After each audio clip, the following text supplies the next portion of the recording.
할렐루야.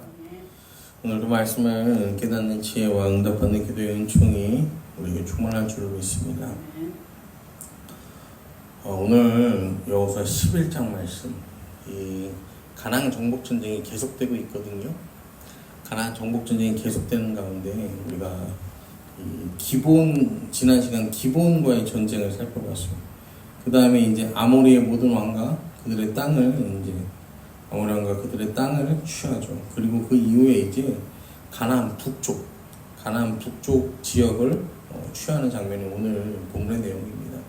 오늘 보면 이렇게 시작합니다. 하솔왕 야빈이 이 소식을 듣고, 하솔이라는 곳은 요새라는 뜻을 가진 도시국가를 말하는 건데, 여기는 갈릴리 호수 주변에 있었던 도시예요. 갈릴리를 옆에 두고 있던 도시.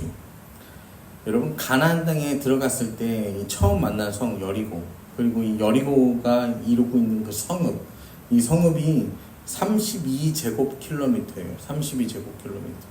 뭐 이렇게 말하면 32제곱킬로미터가 얼마인지 대충 감이 안 오잖아요. 대충 감이 안 오는데, 이 하솔이라는 곳이 어느 정도냐면은 800제곱킬로미터입니다. 800제곱킬로미터. 여리고의 25배가 되는 크기. 그러니까 더 쉽게 말씀을 드리면 이 800제곱킬로미터는요 서울보다 커요. 그리고 대구보다는 조금 작아요. 그러니까 어마어마한 거예요. 어마어마한 이 지역을 다스렸던 뭐예요? 이 하솔왕 야빈과 전쟁을 치르게 되는 거죠. 근데 이 하솔왕 야빈이 누구냐면, 애고방은 우리가 성경에서 뭐라고 부르죠? 바로라고 부르죠. 블레셋의 왕은 뭐라고 불러요? 아비멜렉이라고 불러요. 하솔왕은 대대로 야빈이라고 불렀습니다. 그래서 야빈이 이 소식을 들었다라고 하는, 이 소식이 뭐냐면은, 지난 시간 기브온을 구하기 위해서 아모리 사람들과 전쟁할 때 하늘에 해가 멈추잖아요. 달도 멈추잖아요. 시간이 멈춘 그 전쟁의 소식을 들었단 말이에요. 그 소식을 듣고 군대를 모으는 거예요. 북쪽 산지와 긴네롯, 남쪽 아라바와 평지와 서쪽들의 높은 곳에 있는 왕들과, 이게 뭐냐면은 긴네롯은 우리가 잘 아는 게네사렛이 또 다른 말로 뭐라고 합니까? 디베라죠. 디베라를 또 다른 말로 하면 갈릴리요. 갈릴리. 그러니까 이 갈릴리 주변에 있는 모든 나라들을 규합을 하는 거예요. 그 다음에 여기 보면은 3절에 보시면은 이 마지막 부분에 헤르몬산 아래 히위 족속에게 사람을 보냈다고 하는데, 헤르몬산이 우리가 잘 아는 헐몬산, 이스라엘 제일 북쪽에 있는 산이에요. 여기는 만년설이 있는 산이에요. 그래서요, 여기서 시작된 물이 갈릴리, 사해 뭐 이렇게 흘러 들어가거든요. 그러니까 이 갈릴리를 중심으로 해서 이 남쪽, 그 다음에 저 북쪽 끝까지 대단히 많은 세력을 규합하는 거죠. 가나안 북부에 있는 모든 종족이 다 이 하솔왕 야빈의 이 이름 아래 모였다라고 생각을 하시면 돼요. 그래서 4절을 보면, 그들이 그 모든 군대를 거느리고 나왔으니 백성이 많아 해변에 이 수많은 모래 같고 말과 병거도 심히 많았다라고 성경이 말해요. 병사가 많고 말도 많고 병거가 많았다. 이때 모인 군대의 수를 대략적으로 한 30만 명 정도로 이 초대교회의 그 역사학자들이 이렇게 자료를 정리를 했어요. 30만 명. 그 다음에 말과 병거가 많았다고 했잖아요. 그래서 말을 타는 병사들, 기병이 한 1만 명 정도 되고, 병거, 전차죠. 이 전차는 한 2만 대 정도 되었다라고 해요. 그러니까 강원도의 절반도 안 되는 정도의 크기거든요. 그 지역이, 하솔이라는 데가. 여기에 몇 명의 병력이 모인 거예요? 33만의 병력이 모인 거예요. 33만의 병력이, 여러분, 이스라엘이 뭐 60만이라고 하지만 이 33만도요 결코 적은 수가 아닌 거야. 이 33만은 또 뭐예요? 진짜 정예 중에 정예들을 데리고 온 거죠. 여호수아가 가나안 땅에 들어와서 만난 이 위기 중에 가장 큰 위기가 이때다라고 할 수 있어요. 왜요? 전쟁에 패배하면, 여기서 패배하면 어떻게 될까요? 가나안 땅 밖으로 밀려나가는 거예요. 그냥 밀리는 거예요. 가나안 땅에 들어가는 게 물거품 되는 거예요. 가나안 전투의 하이라이트가 오늘 본문의 전투죠. 그래서 11장 6절을 보면 여호와께서 여호수아에게 이르시되 그들로 말미암아 두려워하지 말라. 내일 이맘때 내가 그들을 이스라엘 앞에 넘겨주어 몰살시키리니 너는 그들의 말 뒷발에 힘줄을 끊고 그들의 병거를 불사르라 하십니다. 하나님께서 여호와께서 여호수아에게 이르시되 뭐라고 말씀하세요? 저 적을 보고 두려워하지 말아라. 33만이나 모여 있어요. 그런데 두려워하지 말래요. 그리고 정확한 시점을 말씀하세요. 내일 이맘때 하루가 지나면 그때 내가 그들을 이스라엘 너희 앞에 넘겨주어서 몰살시키겠다. 몰살이라는 게 관통한다, 꿰뚫다라는 뜻이 있거든요. 원어로. 그러니까 그 33만의 군대를 이스라엘이 무슨 재주가 있어서 관통하고 꿰뚫겠어요? 뭐 하시겠다는 거예요? 하나님께서 그들의 군대를 관통하시겠다, 꿰뚫겠다라는 거죠. 이스라엘 군대의 힘이 아니라 하나님의 능력으로 꿰뚫어 버리시겠다는 약속. 그러니까 너희는 그때 내가 그들을 그렇게 꿰뚫어서 물리치면 너희는 뭐 하래요? 말 뒷발에 힘줄을 끊고 그들의 병거를 그냥 불살라라 라고 하나님께서 말씀하시는 거예요. 그렇게 불살라라. 여러분, 아직 이 전쟁이요 끝난 게 아니에요. 전쟁 안 끝났어요. 정복해야 할 곳이요 한 곳 두 곳이 아니에요. 정복할 곳이 너무나도 많이 있다는 거예요. 그런데 지금 말이 있고 병거 전차가 있으면 얼마나 이 전쟁이 쉽겠어요. 그런데 하나님께서 이걸 다 못쓰게 만들어, 쓸모없게 만들어 버리라. 말은 쓸모없게, 힘줄을 잘라버리면 이 말은 달릴 수 없어요. 병거를 불태워버리면은 전차로서의 역할을 할 수가 없단 말이야. 쓸모없게 만들어버려요. 여러분 생각해보세요. 북이 있으면 좋아요, 없어요? 좋아요, 별로예요? 북이 영화가 있으면 좋아, 별로야? 있으면 좋잖아. 건강이 있으면 좋아요? 아니요, 좋잖아요. 여러분, 없어서 문제가 이게 없어서 문제지 있어서 문제가 되지는 않아요. 있으면 얼마나 좋아요. 그런데 하나님께서 지금 이스라엘 백성들한테 뭐라고 하시는 거예요? 그 좋은 거 다 뭐 하래요? 불태워버려라. 힘줄을 끊어버려라. 그거 누리지 말아라 라고 말씀하시는 거예요. 왜 그러실까요? 하나님께서 말씀하셨잖아요. 말씀.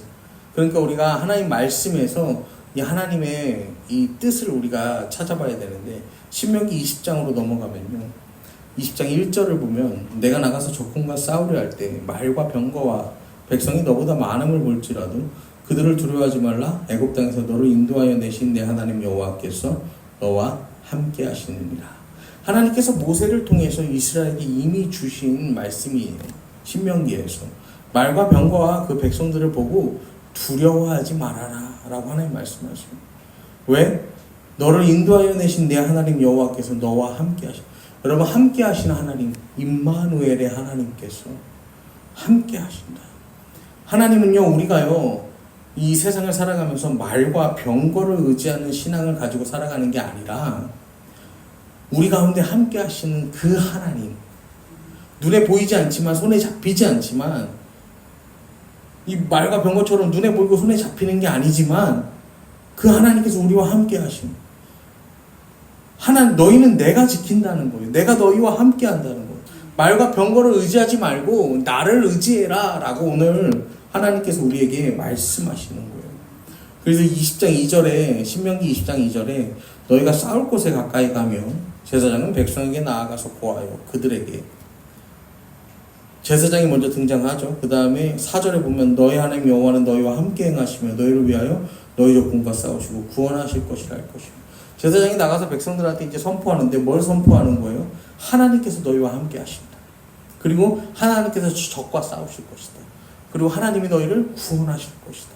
적이 강하고 두렵고 놀라게 할지라도 너희 하나님 여호와가 너희와 함께 계신다라고 이 백성들에게 선포하라는 거예요.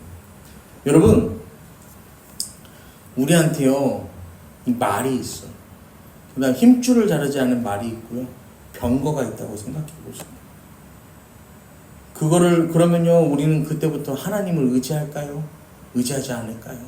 하나님 의지하지 않아요. 그때부터는 이 말의 숫자, 병거의 숫자를 의지하는 거예요. 눈에 보이는 게 나를 지켜준다라는 착각에 빠지게 되는 거죠. 그래서 하나님은 이 말과 병거와 비교할 수 없는 하나님을 의지하게 하시려고 말의 힘줄도 끊고 병거를 불태우라 말씀하시는 거예요. 여러분, 하나님께서 왜 세상 것 다 내려놓으라고 하시는지 이제 이해가 좀 되세요? 하나님과 비교할 수 없는 세상 헛된 것을 붙잡고 우리가 그게 좋아서 그거에 빠져서 막 하나님 놓칠까봐, 하나님 잃어버릴까봐. 여러분, 손에 하나님께서요 뭐 좀 쥐어주면요, 여러분 사람들이요 신앙이 어떻게 돼요? 한순간에 저 하늘로 날아가 버리는 사람들 우리가 많이 봤잖아. 막 어렵게 살다가 그때는 하나님 앞에 정말 기도도 잘하고 막 하다가 손에 뭐가 갑자기 쥐어지기 시작하면 어때요? 점점 하나님과 거리를 두는 사람들 우리가 너무 많이 봤잖아요. 그런 분들이 우리 주변에 없는 게 아니요, 여러분. 하나님이 눈에 안 보이고 다른 게 눈에 보이니까 인생의 중요도에서 조금씩 하나님이 밀려나기 시작해요. 여러분, 우리가요 그래서 지금 제가 이제 우리 지방의 교육부 총무로서 지금 섬기고 있는데, 이 지방에서는 해마다 이 찬양제를 합니다. 다음 세대 찬양제를. 그래서 한 해는 각 교회들이 팀을 내요. 팀을 내서 참여를 하는 거야. 그 다음에 또 한 해는 이 찬양 사역자들을 불러서 찬양 집회를 해요. 근데 올해는 이 각 교회들이 이제 팀을 내서 이 함께 모여서 이제 찬양제를 하는 거죠. 그런데 2년 전에 비해서 많이 줄었어요. 뭐 여러 가지 사정들이 있지만 뭐 중요한 거는 전체적으로 이 다음 세대가 교회에서 많이 줄었대요. 제가 지난번에 이렇게 참여하셨었는데 이번에도 참여를 부탁드립니다. 그렇게 연락을 했더니 사람이 없어요. 애들이 없어요. 이제 이걸 할 수 있는 인원이 없습니다. 어떤 데는 전화를 부탁을 했더니 아동부가 2명 있대. 아동부가 그래도 막 20명, 이렇게 30명 이렇게 되던데 이제는 2명밖에 없대. 여러분, 그러니까 우리가 자녀를 키울 때 자녀들한테 그러잖아요. 뭐 저는 아직 우리 자녀들한테 그러진 않지만 교회 조금 덜 나가도 돼. 지금은 공부할 때니까.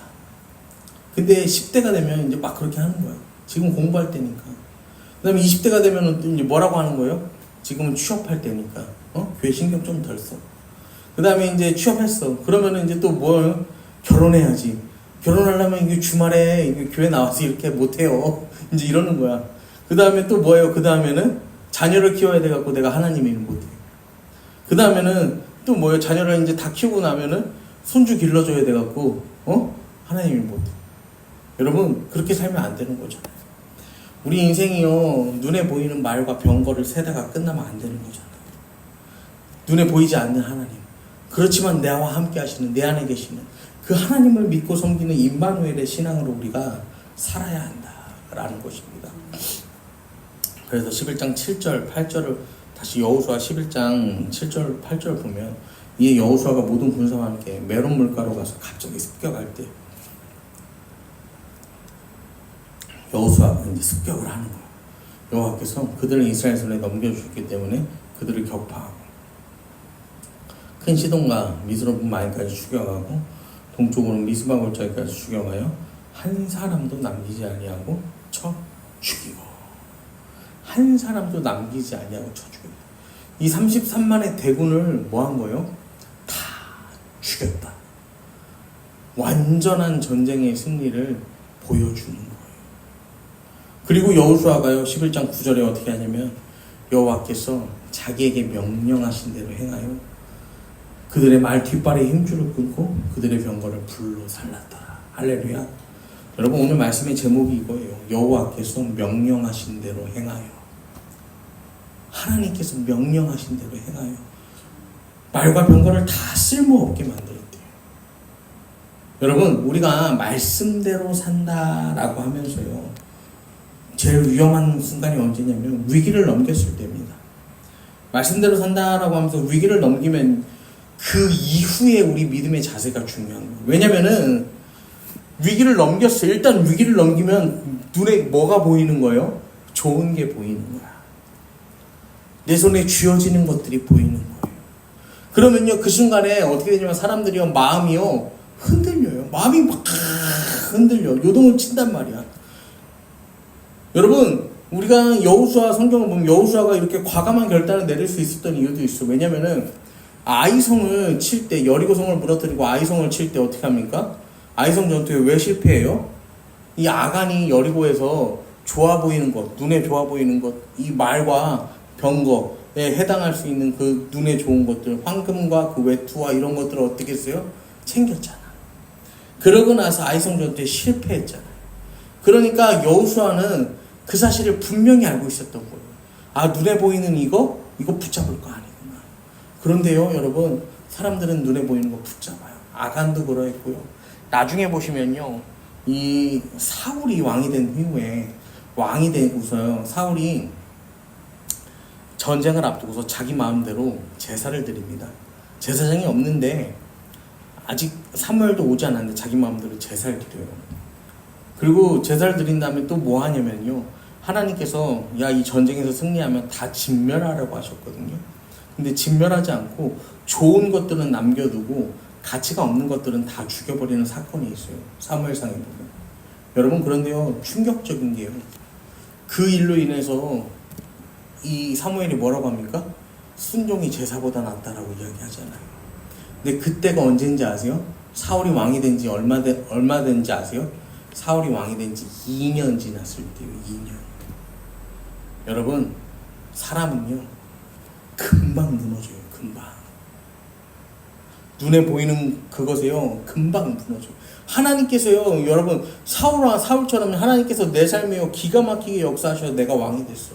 그러면요 여러분 우리가요 2년, 5년, 10년 언제까지 우리 믿음이요 굉장할 것 같잖아요. 여러분 사울의 믿음이 무너지는데 2년밖에 안 걸렸어요. 아간의 믿음이 무너지는 데에는요 순간이었던 거예요.